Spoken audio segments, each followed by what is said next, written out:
Olá, olá! Que bom ter você aqui comigo nesse espaço que é feito especialmente para mulheres que funcionam por fora, mas estão exaustas por dentro.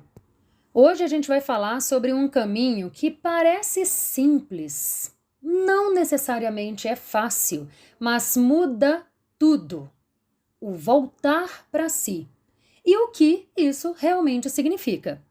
A primeira coisa que a gente precisa entender a respeito desse assunto é que ninguém se desconecta de si de uma vez. É um processo, literalmente, um processo sutil, silencioso e muitas vezes até socialmente incentivado.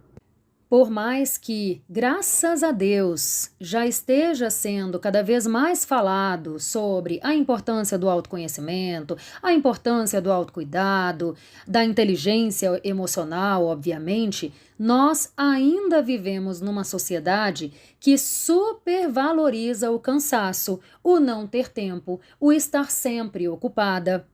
E fazer o que a gente está fazendo aqui, o que a gente está buscando, inclusive, com esse podcast Volte para Si, é quase que remar contra a maré.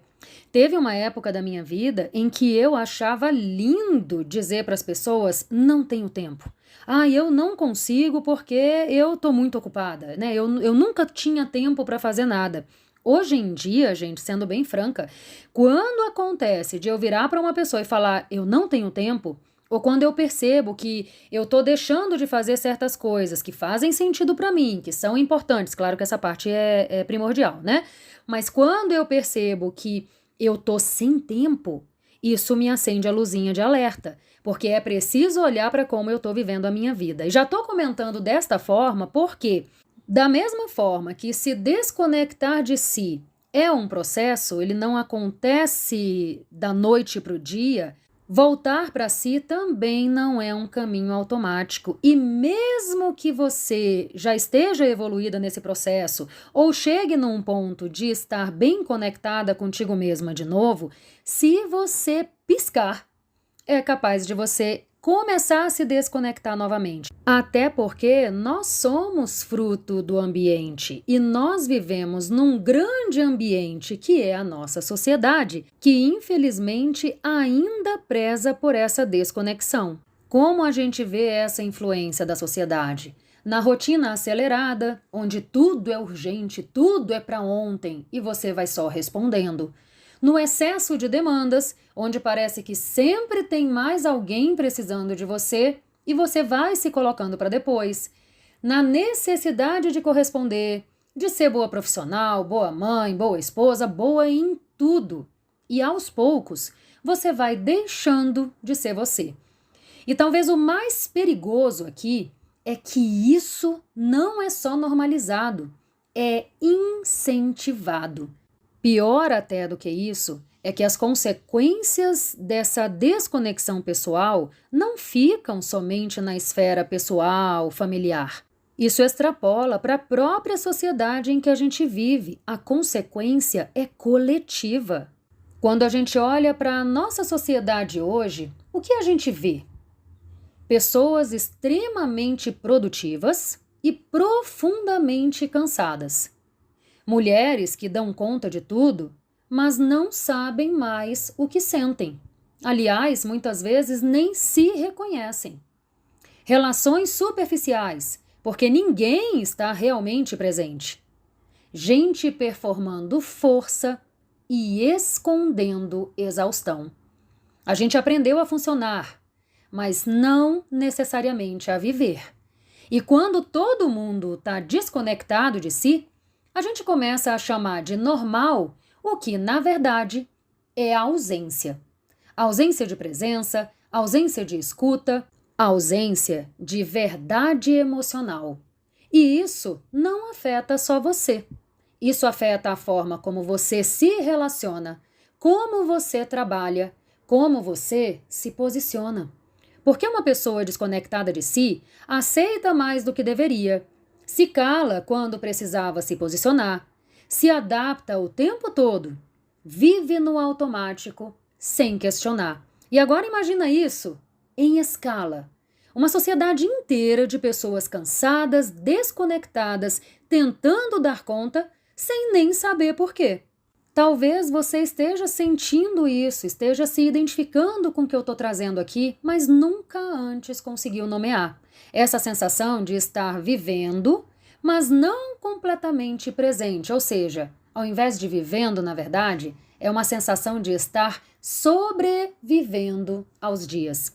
E é exatamente por isso que voltar para si deixou de ser algo bonito e passou a ser necessário. E a neurociência nos ajuda, inclusive, a entender como fazer isso. Porque o nosso cérebro ama eficiência e uma das principais responsabilidades dele é nos manter vivos. Por isso ele adora uma economia de energia.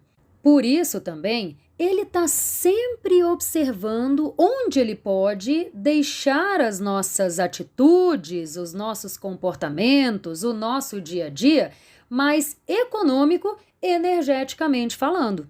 Então, o nosso cérebro, com a melhor das intenções, vai criando padrões automáticos para que você não precise pensar o tempo todo. E eu também, obviamente. É por causa desse processo todo que a gente tem o modo automático, a gente consegue, em muitas tarefas do nosso dia, ter uma certa economia de energia, é aí que acontece a repetição dos comportamentos.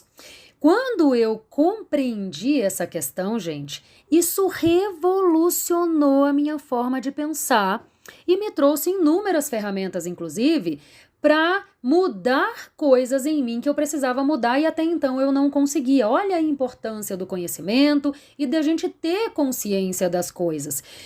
Teve uma época, por exemplo, em que eu engrossava aquele coro, sabe? Que fala assim, saia do piloto automático, né? Não há uma vida automática, sai do automático.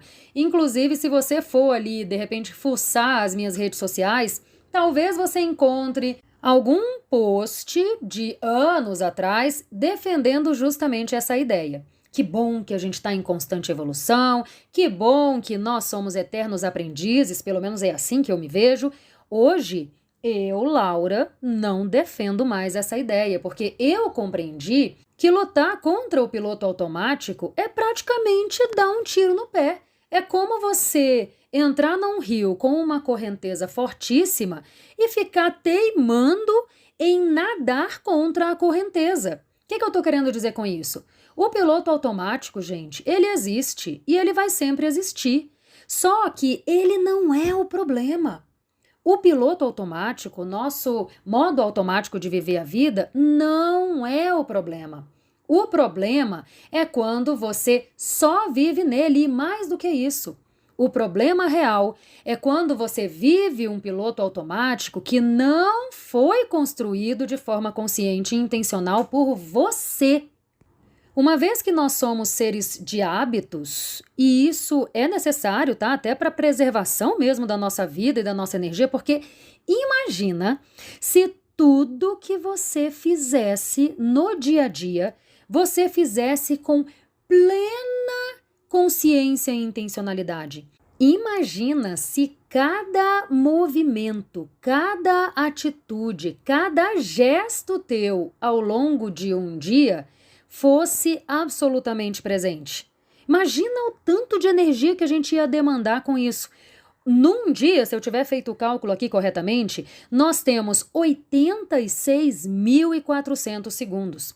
Imagina você agir a cada segundo do dia com total intencionalidade, com total presença, tentando sair desse modo automático. E por que eu tô dando tanta ênfase a essa questão?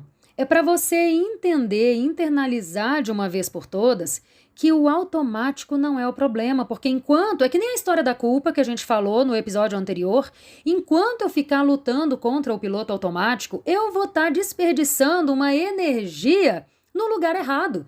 Porque ele não é o problema é um automático que foi construído na minha vida sem que eu tivesse o mínimo, aí sim, de consciência e intencionalidade. Ou seja, ao invés da gente lutar contra o nosso piloto automático, o que nos cabe fazer?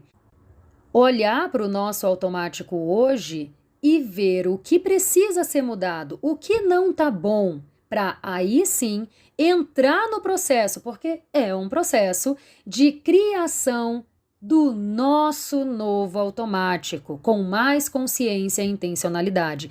Lembrando que é geração de hábitos, né, gente?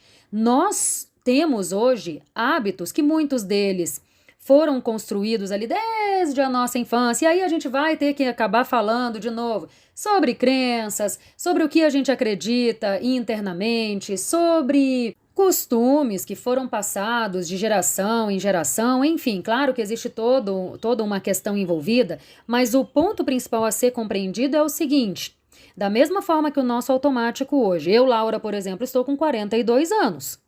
Quando eu entrei nesse processo de mudar o meu automático, eu estava lá com 30 anos que alguns hábitos me acompanhavam, 30 e tantos anos que alguns hábitos me acompanhavam. Da mesma forma, você. Então, é preciso alinhar a expectativa também com relação a esse processo, porque literalmente é um processo que demanda decisão, que demanda, obviamente, a ação, porque, como o próprio nome já sugere, a transformação só vem com ação, mas respeitando e entendendo que não vai ser da noite para o dia e compreendendo que vai ser um passinho de cada vez, porque nós estamos literalmente construindo novos hábitos. Agora, essa é uma etapa primordial para você voltar para si e passar a ter uma vida mais consciente e intencional e mais conectada com quem você verdadeiramente é. Mas antes da gente entrar no que eu considero o ponto-chave desse assunto, eu quero te falar aqui o que não é voltar para si. Voltar para si não é largar tudo, sumir do mundo, virar outra pessoa, ter respostas para tudo. Na verdade, voltar para si é um movimento muito mais simples e muito mais profundo. Voltar para si é começar a se perceber enquanto vive. É perceber quando está cansada e não ignorar. Reconhecer emoções sem fugir. Questionar os padrões automáticos que têm dominado a tua vida até aqui. Respeitar limites internos. É construir o teu próprio piloto automático e voltar para o lugar de presença. Voltar para si não é se encontrar de uma vez, é parar de se perder todos os dias. E aqui a gente entra no ponto que eu considero a grande cereja do bolo desse assunto e que faz toda diferença, que é você se conectar com a mentalidade daquele que te criou.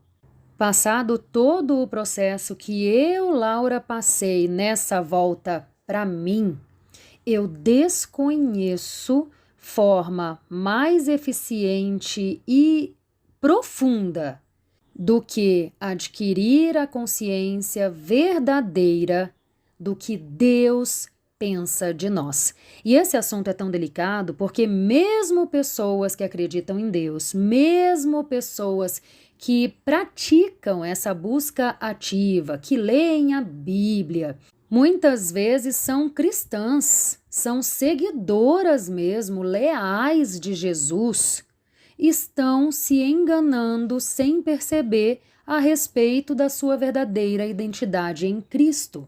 Quer um exemplo prático do que eu estou falando aqui? Quem de vocês que está me escutando se considera pecadora? Se eu perguntar aqui, você é pecadora? Quem levanta a mão? E eu, Laura, lá atrás, já levantei, tá? Eu tô aqui, inclusive, gravando com vocês e não levanto mais. Mas lá atrás eu já levantei essa mão. E se eu te disser que não, você não é pecadora. Você é santa. Mas uma santa que peca. E quem tá falando isso não sou eu, Laura. É a Bíblia. Lá em Colossenses 3,12 diz o seguinte: portanto, como escolhidos de Deus, santos e amados, vistam-se de profunda compaixão, bondade, humildade, mansidão e paciência. Olha só, santos e amados. Lá também, em 1 Pedro 1,15, diz o seguinte: mas, assim como é santo aquele que os chamou, sejam também santos em toda a sua conduta, pois está escrito: sejam santos, porque eu sou santo. Nessa mesma carta de Pedro, lá no capítulo 2, versículo 9, ele define os cristãos aqui, como geração eleita, reino de sacerdotes, nação santa, povo que pertence a Deus. E Paulo, lá na sua primeira carta a Coríntios, no capítulo 1, versículo 2, reitera isso, fala também aos que têm sido santificados em Cristo Jesus e chamados para ser santos. Por que é importante a gente falar sobre isso? Porque se eu não sei qual é a minha verdadeira identidade, ou pior, se eu tenho uma ideia errada quanto à minha identidade, eu vou voltar para mim de um jeito errado. Percebe? O desafio, percebe como isso aqui é sério?